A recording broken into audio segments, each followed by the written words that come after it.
Hello, and welcome to M- Truck Stop Murder and True Crime Podcast, Monday Murder Meal Edition. As I'm going to try to do this every Monday, where I cover three Texas inmates and their what a little short story about what they did, their final statement, and their final meal.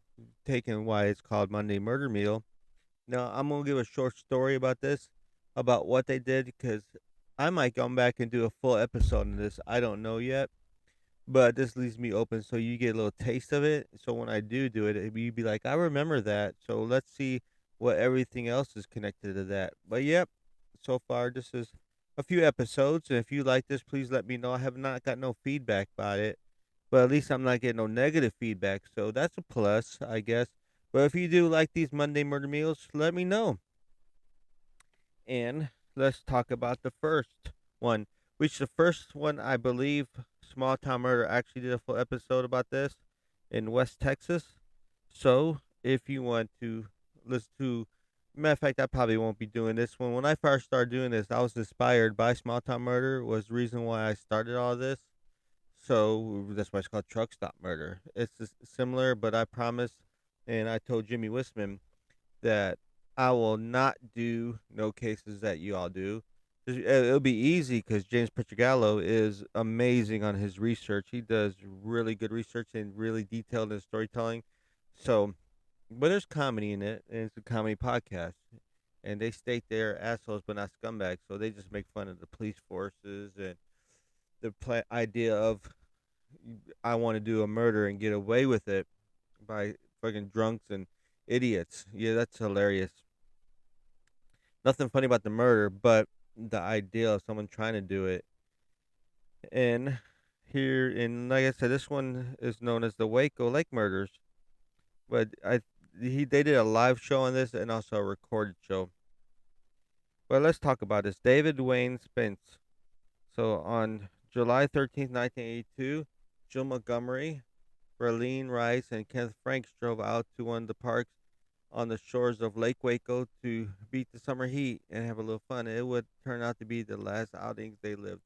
The following day, the bodies were found in the woods near one of the parks by the lake. Both 17-year-old girls had been raped. Their bodies bore bite marks on their chests and shoulders. Both girls died of multiple stab wounds, as did their companion, 18-year-old Kenneth Frank.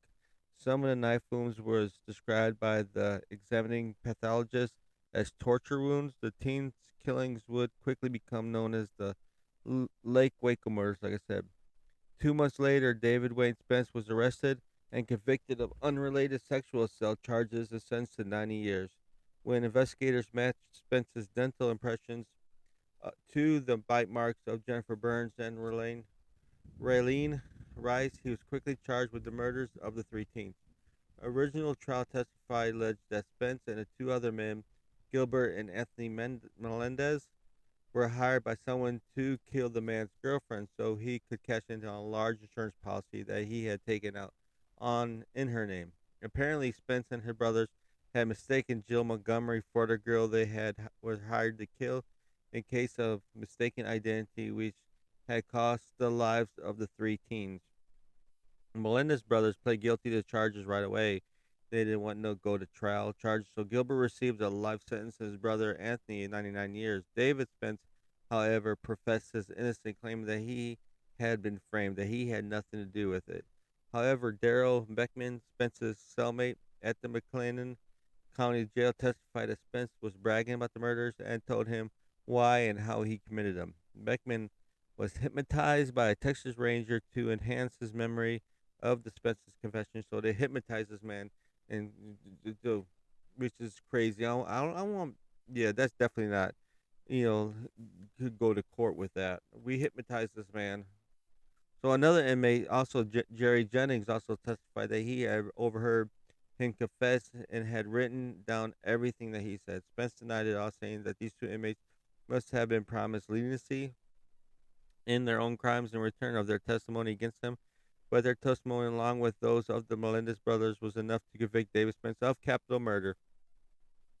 During the punishment phase of the trial, another girl testified that Spence had raped her too just a month After the murder, she testified that she had gone over to Spence's house with some friends, where her friends left for a while. I guess left her alone with him. Spence pulled out a knife and held it to her breast and stomach. Then he forced her to perform fellatio and you know, complete with him. During which time he bit her, leaving teeth marks on her shoulders and nipples. While in the middle of the intercourse with her, she said he had rolled off her, and began masturbating. So I guess, having sex then until he ejaculated. I guess he didn't want to ejaculate in her. She stated that she then left as soon as her friends returned. Her testimony helped seal the fate of the sexual perpetrator. So David Spence was convicted of the murders of Joe Montgomery and Kenneth Franks, but was never tried for the murder of Verlaine Rice. He was sentenced, of course, to death. That's why he's on the show, by lethal injection on October 11th, 1984. He spent the next 12 and a half years appealing his conviction and sentence to no avail. On April 3rd, 1997, David Spence was brought to the Walls Noon unit in Huntsville, Texas, which that is the picture of this, which I'm going to have, the Walls unit. If you go to my social media pages, you will see that. His last meal was, it's not cheeseburger, but it was fried chicken, French fries, chocolate ice cream, Coke, tea, and coffee for his last meal. And of course, he maintained his innocence to the very end. He was 40 years old when he was at the time. The man was, for murder for had a GED. The age of offense was 25. Let's see what this asshole's last statement was. First of all, I want you to understand I speak the truth when I say I did not kill your kids. Honestly, I have not killed anyone. I wish you could get the rage from your hearts and you could see the truth and get rid of the hatred. I love you all. He names all the children. He names his children Corey, Steve, gargled. He gargled.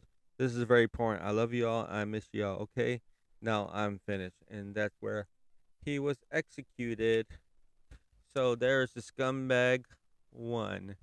Now on to scumbag two, which is, let's get his name, is Billy Joe Woods, another individual that was executed by Texas. Well, all these people are executed by Texas, but on 1975, Houston, Texas. So this episode, let's get on him because I have a few resources on this thing. But yeah, this guy was, like I said, I'm going to do a little short history summary about what he did. He was convicted of the beating and strangulation death of Mabel E. Ebbett, a 16-year-old disabled woman. He broke into her second story apartment in 2000 block of Fairmont and brutally beat her before raping her. Woods was ransacked. Then he ransacked the apartment. Was the process of stealing her television set when the police arrived. I guess some people seen him.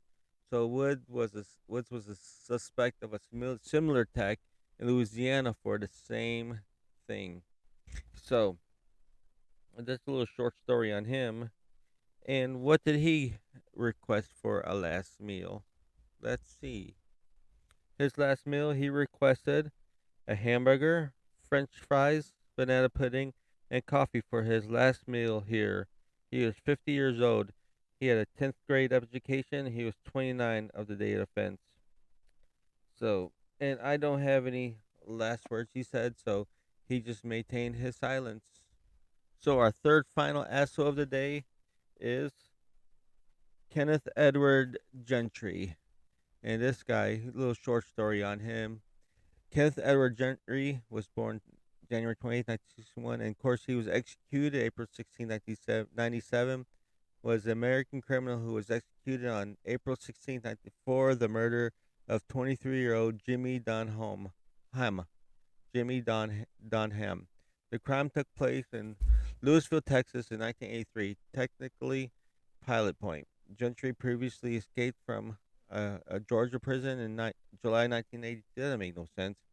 This is I'm reading from Wikipedia of the crime.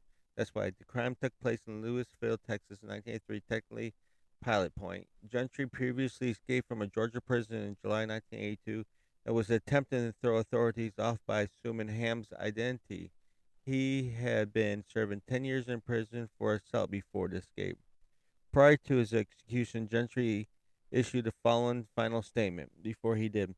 Now, this is not his final words, but this is prior to execution. He said, "I'd like to thank the Lord for the past 14 years on death row to grow as a man and mature enough to accept what's happening here tonight. To my family, I'm to my family here to let's start this again. I got sidetracked by something popped up on my computer.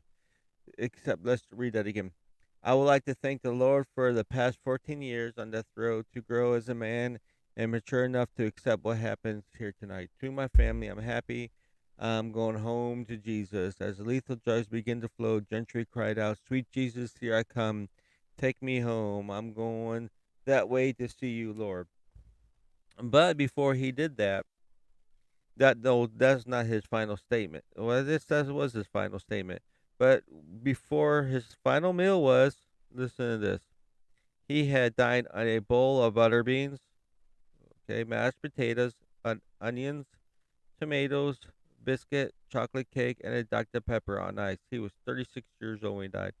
He only had a ninth grade education with a GED. He was 22 at the time of the offense.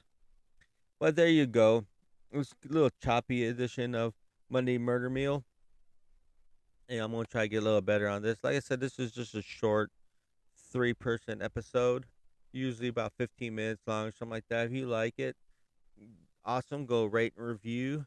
But also check out my regular episode, Chuck Stop Murder True Crime. This last episode, which will come out the same time as this, is the Murder Lore Show. You want to talk about a crazy twists and turns, and you think this is happening, and then it don't happen. Check that out, and always rate and review it anywhere you listen to. And if you want to throw me a few bucks, PayPal and Patreon, Truck Stop Murder. But mainly, just tell a friend. Get the word out about this. Let's get this thing to grow bigger than it actually is. But thank you for listening to my Monday Murder Meal. As always, you can't fix stupid, but you can sure numb it with the 2x4. I am out of here.